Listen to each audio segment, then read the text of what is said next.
Assalamualaikum warahmatullahi wabarakatuh. Perkenalkan, saya Desiska Aulia Zahwa, NIM 1918147, kelas C. Di sini saya akan mempresentasikan laporan akhir tugas akhir dari PRPL 2021. Di sini studi kasus saya adalah aplikasi newsletter system. Dan di sini sudah ada tampilan awalnya dan ada link GitLab saya. Nah, di sini nanti saya akan membahas yang pertama, ruang lingkup atau deskripsi aplikasi. Yang kedua, tugas-tugas yang pernah diunggah di e-learning. Yang ketiga, rancangan antarmuka sebelum pengkodean. Yang keempat, spesifikasi dan fitur-fitur. Yang kelima, skrip utama dari fitur aplikasi. Yang keenam, penjelasan screenshot tampilan fitur. Yang ketujuh, penjelasan screenshot laporan unggah di GitLab. Dan yang terakhir, analisis pengerjaan project. Yang pertama, ruang lingkup atau deskripsi aplikasi. Di sini aplikasi yang saya buat memungkinkan user untuk memakai beberapa daftar surat kabar. Di sini user bisa custom atau bisa memakai template yang sudah ada di database dan mengirim pesan kepada orang tertentu. Nah, di sini ada terdapat beberapa bagian, yaitu halaman login dan logout. Itu nanti pakai database untuk menyimpan informasi pengguna. Terus ada menu surat kabar. Untuk membuat surat kabar, itu ada kolom nama, deskripsi, dan tombol untuk menambahkan surat kabar, dilengkapi tombol edit dan delete. Yang selanjutnya ada menu template yang akan memakai database sebagai penyimpanan template yang telah dibuat. Di sini nanti ada menu untuk menambahkan template, preview template, edit template, dan hapus template. Terus ada menu subscriber, ada menu pesan sebagai pengelolaan pesan yang akan dikirim kepada orang tertentu. Selanjutnya adalah tugas-tugas yang pernah di-upload di e-learning. Di sini file yang ada di laptop saya ini. Selanjutnya akan dibahas. Nah, file yang berada di tugas webinar ini di bawah folder webinar. Ini adalah tugas UTS portofolio yang pernah diunggah di e-learning. Lalu di bawahnya ada tugas UK1, video tugas progress project pertama, dan file kelima dari bawah adalah file presentasi. Dan pada e-learning adalah sebagai berikut.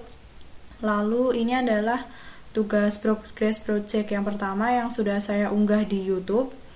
Selanjutnya adalah tugas setelah file UK1 tadi ada file pengumpulan tugas, yaitu tugas 2B dan tugas 3A.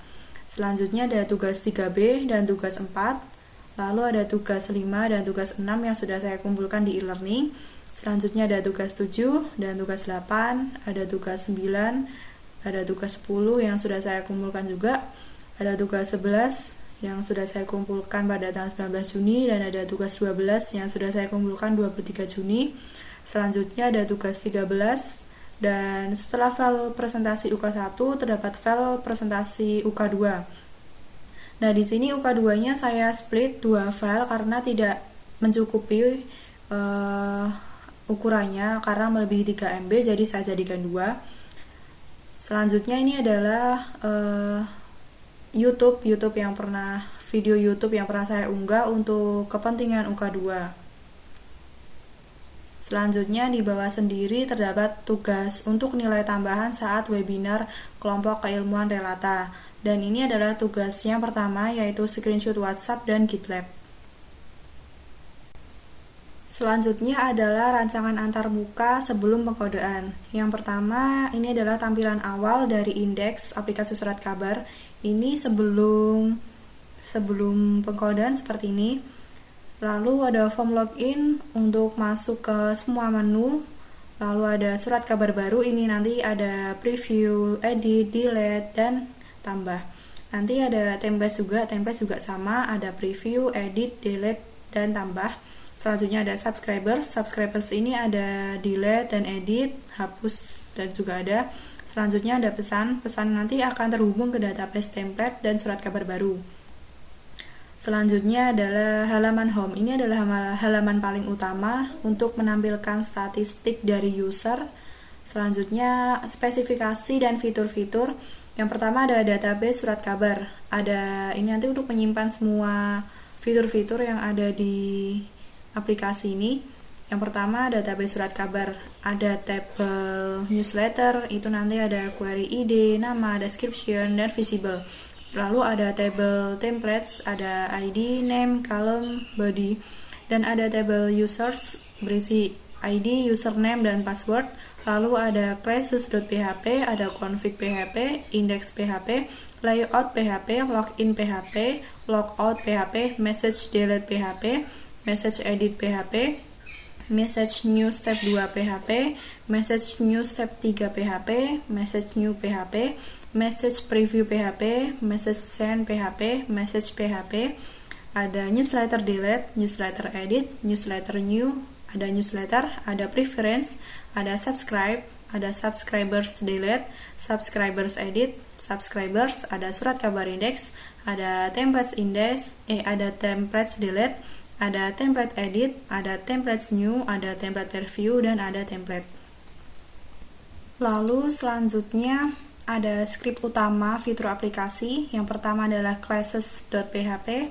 Yang nomor 1 ini sebagai autentifikasi untuk login, yaitu fungsi validasi user untuk memastikan bahwa username dan password sudah tepat dengan username dan password yang sudah ada di database saat mendaftar pertama kali. Nah, jika benar, maka akan langsung masuk ke halaman indeks. Namun, jika salah, maka akan masuk ke login PHP. Lalu yang kedua, pada query untuk menyambungkan ke database surat kabar sebagai kepentingan user saat memakai aplikasi sistem ini, agar data-datanya itu terekam di database dan tervalidasi, sehingga dapat memakai aplikasi sistem dengan lancar. Ini ada $link, di sini akan membuat variabel baru untuk masuk ke database, lalu jika berhasil terhubung dengan $stmt, maka execute, jika tidak, maka die. Lalu jika terhubung, maka akan menyesuaikan sesuai fungsi-fungsi yang telah terdaftar sesuai user yang akan memakai fungsi yang mana. Nanti pada database sudah terlihat. Nah, agar memudahkan data yang ada di database, maka memakai key, yaitu primary key, untuk menyesuaikan data user yang tervalidasi. Nah, yang ketiga, ini untuk merender pesan error. Jika message berhasil terkirim, maka success session. Namun, jika tidak, maka akan error dan kembali ke message.php. Lalu, yang keempat, ada fungsi mengirim email dari SwiftLib dengan proses transport memakai fitur yang telah disediakan pada SwiftLib mailer dengan menyesuaikan akan dikirim ke siapa dan dari siapa dan isi pesannya itu apa. Jika sukses, maka pesan akan terkirim. Jika tidak, maka error here. Selanjutnya ada config.php. Config.php ini berisi settingan database, yaitu mendefinisikan server, lalu user, password, name, email, dan akan terhubung ke classes.php. Jika tidak, maka report. Lalu ada index.php, ini akan langsung terhubung ke config.php. Jadi harus melewati config dulu sebelum masuk ke index.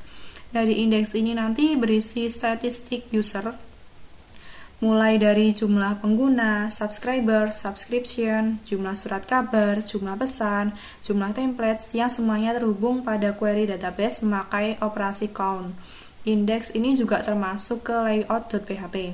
Selanjutnya, layout ini untuk mengatur indeks agar dapat memperlihatkan semua pesan, menu pesan, subscriber, surat kabar, template, dan logout yang masing-masing terhubung ke kode PHP-nya. Selanjutnya ada login.php. Login.php ini untuk header sebelum memasuki semua fitur. Jadi sama aja sebagai pintu gerbang untuk memasuki aplikasi sistem ini. Juga sebagai validasi username dan password dengan mencocokkan data yang ada pada database. Jika tidak sesuai, maka error. Lalu ada logout. Logout di sini juga terhubung ke config.php. Jadi kita nggak bisa logout sebelum login. Itu nanti ada sessionnya pakai array, dan nanti ada destroy. Nah, nanti kalau udah logout, kita masuk ke halaman login lagi. Selanjutnya ada message delete.php. Ini untuk menghapus pesan dengan mencocokkan data pada database dengan memfilter dari table message dengan mencari ID-nya. Jika sukses, maka pesan dihapus. Jika tidak, maka akan menunjukkan pesan error dan kembali ke halaman message. Lalu ada message edit. Ini tentunya untuk mengedit pesan yang sudah terdaftar pada database, yaitu jika telah submit dan berhasil cocok dengan database, maka akan masuk ke tabel message dengan menyesuaikan ID mana yang ada di database yang akan diedit pesannya. Jika berhasil, maka akan langsung muncul pesan dari database dan langsung dapat mengedit, lalu menyimpan kembali ke database. Namun, jika gagal, maka akan kembali ke fitur message. Selanjutnya ada message new step 2.php. Ini untuk menambahkan pesan ke database. Isinya itu button untuk menambahkan pesan baru setelah mengklik message.php dan sebelum masuk ke new step 3. Nah, ini ada message new step 3.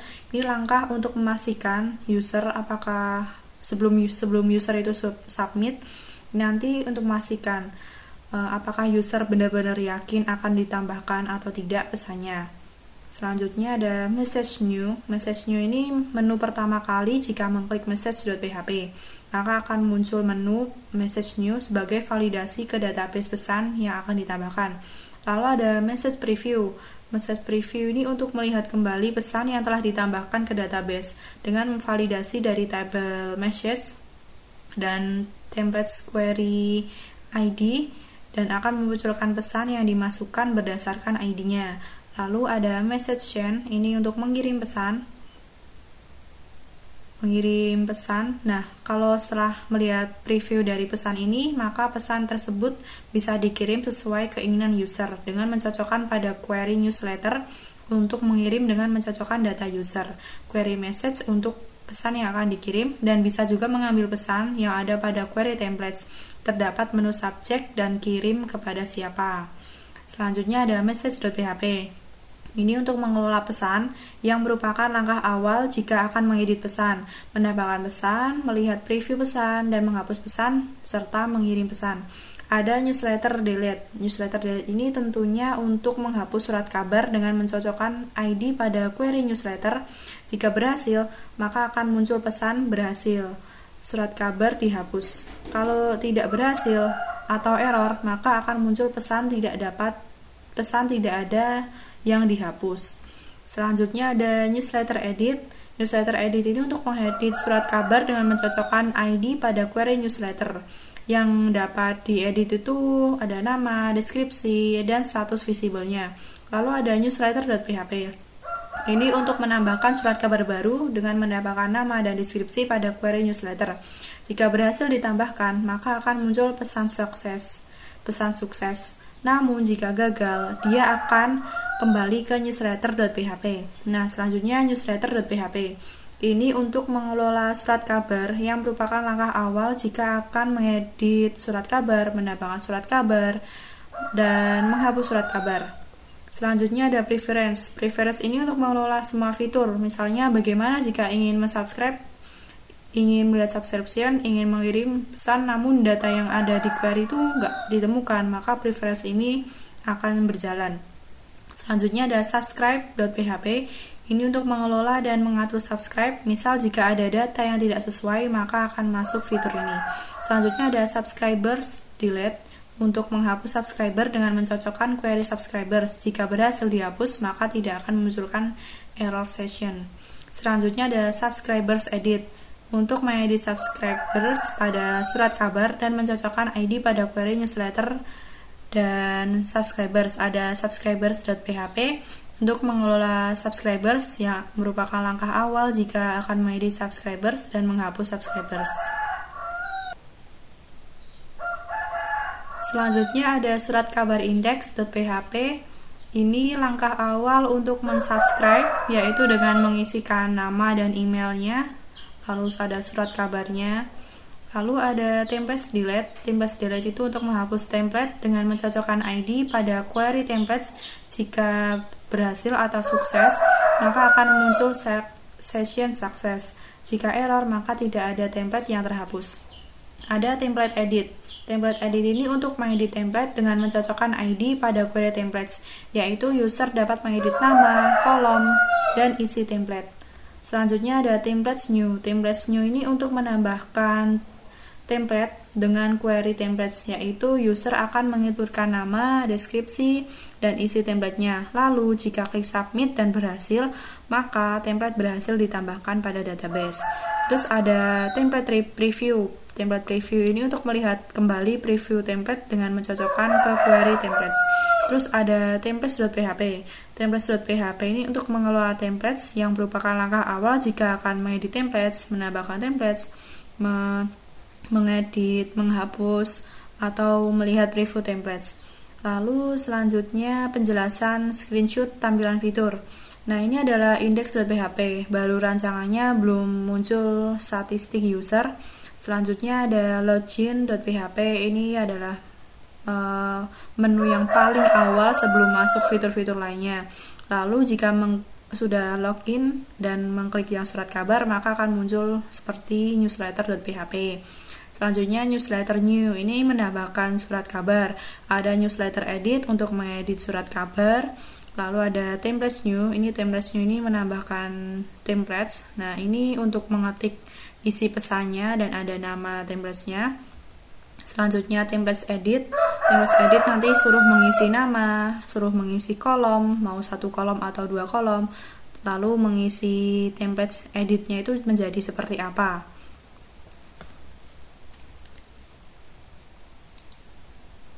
Lalu selanjutnya ada message new. Message new ini untuk mengirim pesan baru. Lalu ada step 2.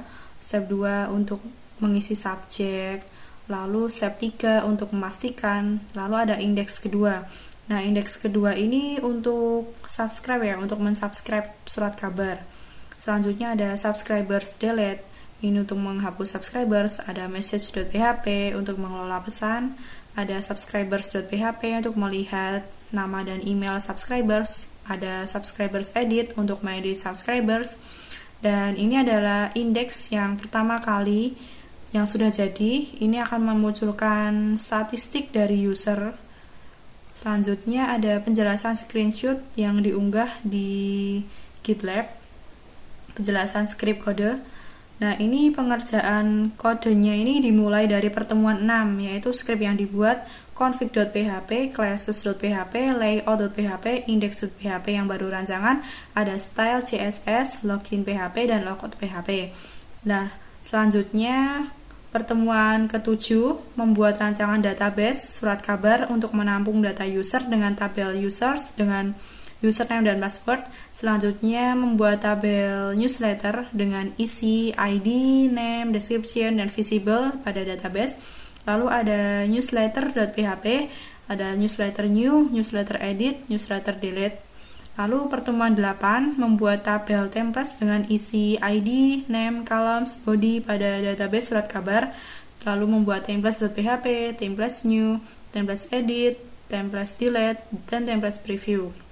Selanjutnya pertemuan 9 itu membuat tabel subscribers dengan isi ID, name, email, dan tabel subscription dengan isi ID, subscriber ID, newsletter ID pada surat kabar di database surat kabarnya itu. Lalu membuat subscribers.php, subscribersedit.php, subscriberdelete.php, dan membuat tabel message untuk pesan berisi ID, subject, left call, right call, template ID pada database surat kabar, dan membuat message.php dan message new.php. Selanjutnya pertemuan 10 ini saya membuat message new step 2 dan message new step 3, ada message edit, message delete, message preview, ada index kedua juga, dan ada style CSS kedua untuk mengatur indeks kedua. Nah, pada pertemuan 11 saya membuat subscribe.php dan preference.php. Selanjutnya pertemuan 12 saya membuat message chain untuk mengirim pesan dan mengupgrade indeks PHP yang telah dibuat pada awal pertemuan agar terlihat statistik data user. Selanjutnya analisis pengerjaan project. Dari tinjauan sisi waktu yang dibutuhkan untuk pengerjaan project sebenarnya cukup karena lama juga. Namun menurut saya kurang adil untuk kelas yang jadwal mata kuliahnya bukan hari Selasa karena kebanyakan mengerjakan pada hari jadwal pada mata kuliah. Jadi seolah-olah kelas yang jadwalnya terakhir itu memiliki timeline yang sedikit. Ketercapaian spesifikasi untuk ketercapaiannya ini belum sepenuhnya tercapai karena masih beberapa yang belum berfungsi. masih banyak kekurangan pada tugas ini. Salah satunya pada bagian pengiriman email yang belum sesuai ekspektasi. Lalu biaya yang dibutuhkan adalah kuota internet tentunya yang paling utama. Mengingat dalam pengerjaan proyek adalah berbasis website, maka perlu kuota internet yang memadai untuk mengakses. Selanjutnya ada kendala. Kendala sampai saat ini ada di waktu, namun masih normal, masih bisa teratasi. Selanjutnya tantangan masa depan, yaitu jika kuota internet tidak ada dan jika jaringan sedang dalam masalah, maka tidak bisa mengakses website. Terima kasih, sekian presentasi dari saya. Kurang lebihnya mohon maaf, mungkin masih banyak kurangnya dan belum sempurna, karena kesempurnaan hanya milik Allah Subhanahu wa Ta'ala. Terima kasih. Wassalamualaikum warahmatullahi wabarakatuh.